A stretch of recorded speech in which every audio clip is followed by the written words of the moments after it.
சங்கைக்குரிய மகாநாயக தேரர்களே, இணை மதகுருமார்களே, வெளிநாட்டு தூதுவர்களே, உயர் ஸ்தானிகர்களே,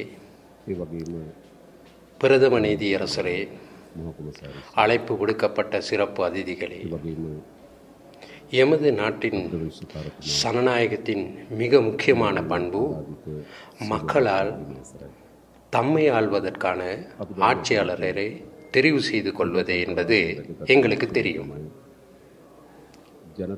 எனினும் தேர்தலின் போது வாக்குகளை அளித்தல் மற்றும் ஆட்சியாளரை தெரிவு செய்து கொள்வதால் மாத்திரம் சனநாயகம் முற்று பெற மாட்டாது. அது சனநாயகத்தின் ஒரு அடிப்படை அம்சமாக அமைந்த போதிலும் எமது நாட்டில் சனநாயகத்தை பலப்படுத்துவதற்கான கட்டமைப்புகளின் பலம் பொருந்திய தன்மை, அதே போலவே சட்டங்களின் பலம் வாய்ந்த தன்மை அவசியம் என்பதை நாங்கள் ஏற்றுக்கொள்கிறோம். எனவே நான் முதலில் எமது நாட்டு மக்களுக்கு ஒரு விடயத்தை ஞாபகப்படுத்த விரும்புகிறேன்.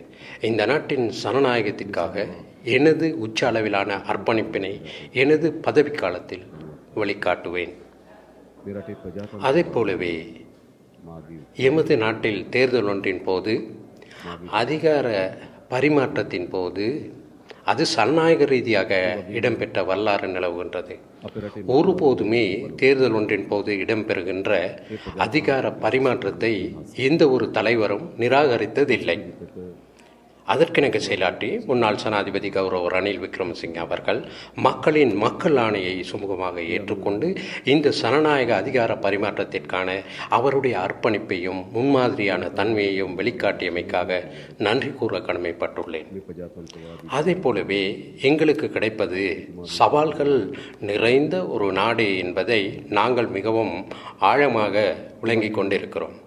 எமது அரசியலில் இதைவிட பரிசுத்தமாக்கப்பட வேண்டிய, மக்கள் பாரிய அளவில் எதிர்பார்க்கின்ற சாதகமான அரசியல் கலாச்சாரம் ஒன்றின் தேவை நிலவுகிறது. நாங்கள் அதற்காக அர்ப்பணிப்பு செய்ய தயார்.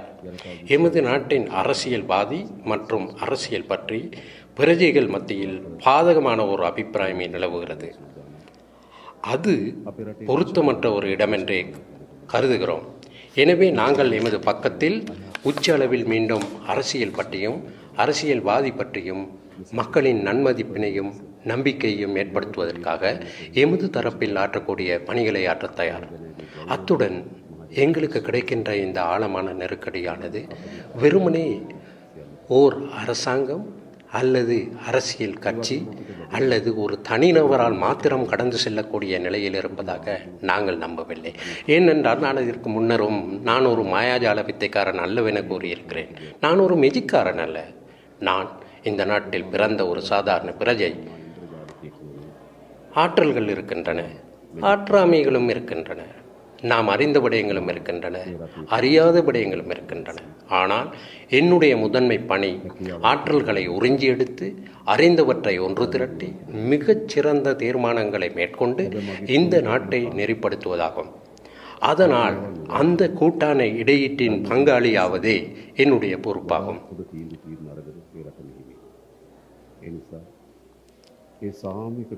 அதுபோலவே இந்த நெருக்கடியை நிறைவு செய்யும் போது அனைத்து துறைகளையும் சேர்ந்த பொது பிரஜைகளுக்கு ஒரு பாரிய பொறுப்பு இருக்கிறது. அந்த பொறுப்பினை ஈடேற்றுவதற்காக நான் உங்கள் அனைவரினதும் ஒத்துழைப்பினை எதிர்பார்க்கிறேன். ஆனால் நாட்டின் ஜனாதிபதி என்ற வகையில் என்னிடம் ஒரு தலையாய பொறுப்பு இருப்பதாக நான் நம்புவதோடு இந்த சவாலை வென்றெடுப்பதற்காக எல்லா சந்தர்ப்பங்களிலும் செயலாற்றுவதற்காக என்னிடம் கையளிக்கப்பட்டுள்ள பொறுப்பினை நான் முறைப்படி ஈடேற்றுவேன் என்பதை இந்த சமூகத்திற்கு நிரூபித்து காட்டுவேன். அதே போலவே குறிப்பாக எங்களுக்கு தெரியும், எமது நாட்டுக்கு சர்வதேச ஒத்துழைப்பு அவசியமாகும்.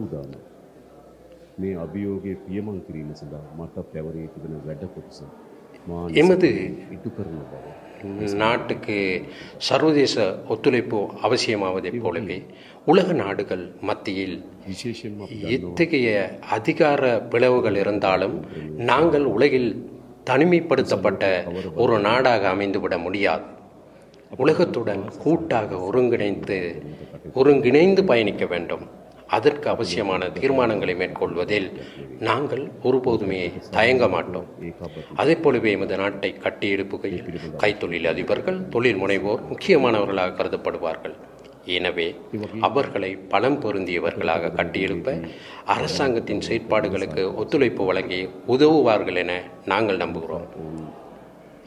இறுதியாக நான் கூறி வைக்க விரும்புவது, எமது நாட்டின் ஜனநாயகத்தினால் நான் ஜனாதிபதியாக தெரிவு செய்யப்பட்டிருக்கிறேன்.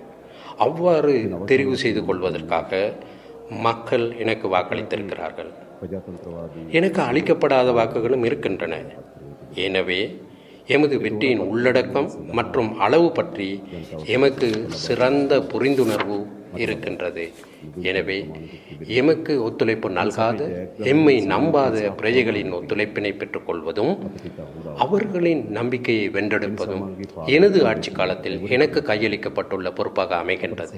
அந்த பணியை சரிவர ஈடேற்ற முடியும் என்ற நம்பிக்கை எனக்கு இருக்கின்றது. எதிர்காலத்தில் இவை அனைத்துமே நடைமுறையில் சாத்தியமானதாக அமைகின்ற அனுபவத்தை உங்களால் பெற்றுக்கொள்ள முடியும். அதற்காக உங்களுடைய ஒத்துழைப்பினை பெரிதும் எதிர்பார்க்கிறேன். உங்கள் අனைவருக்கும் மும்மொழிகளின் நல்லாசியையும் கடவுளின் துணையையும் வேண்டிக் கொள்கிறேன். ඒ සඳහා සියලු ජනතාවගේ සහාය අපේක්ෂා කරමි. තෙරුවන් සරණයි. දෙවි පිහිටයි සියලු දෙනාටම. බොහොම ස්තුතියි.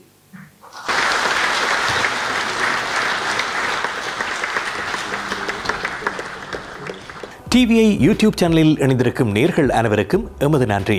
எமது காணொளி தொகுப்புகளை தொடர்ந்து நீங்கள் பார்வையிடுவதற்கு கீழிருக்கின்ற பெல் பட்டனை அழுத்துவதனூடாக நோட்டிஃபிகேஷனில் பல காணொளி தொகுப்புகள் உடனுக்குடன் உங்களை வந்து சேரும். அருகில் இருக்கின்ற முக்கிய காணொளி தொகுப்புகளையும் பார்வையிட தவறாதீர்கள்.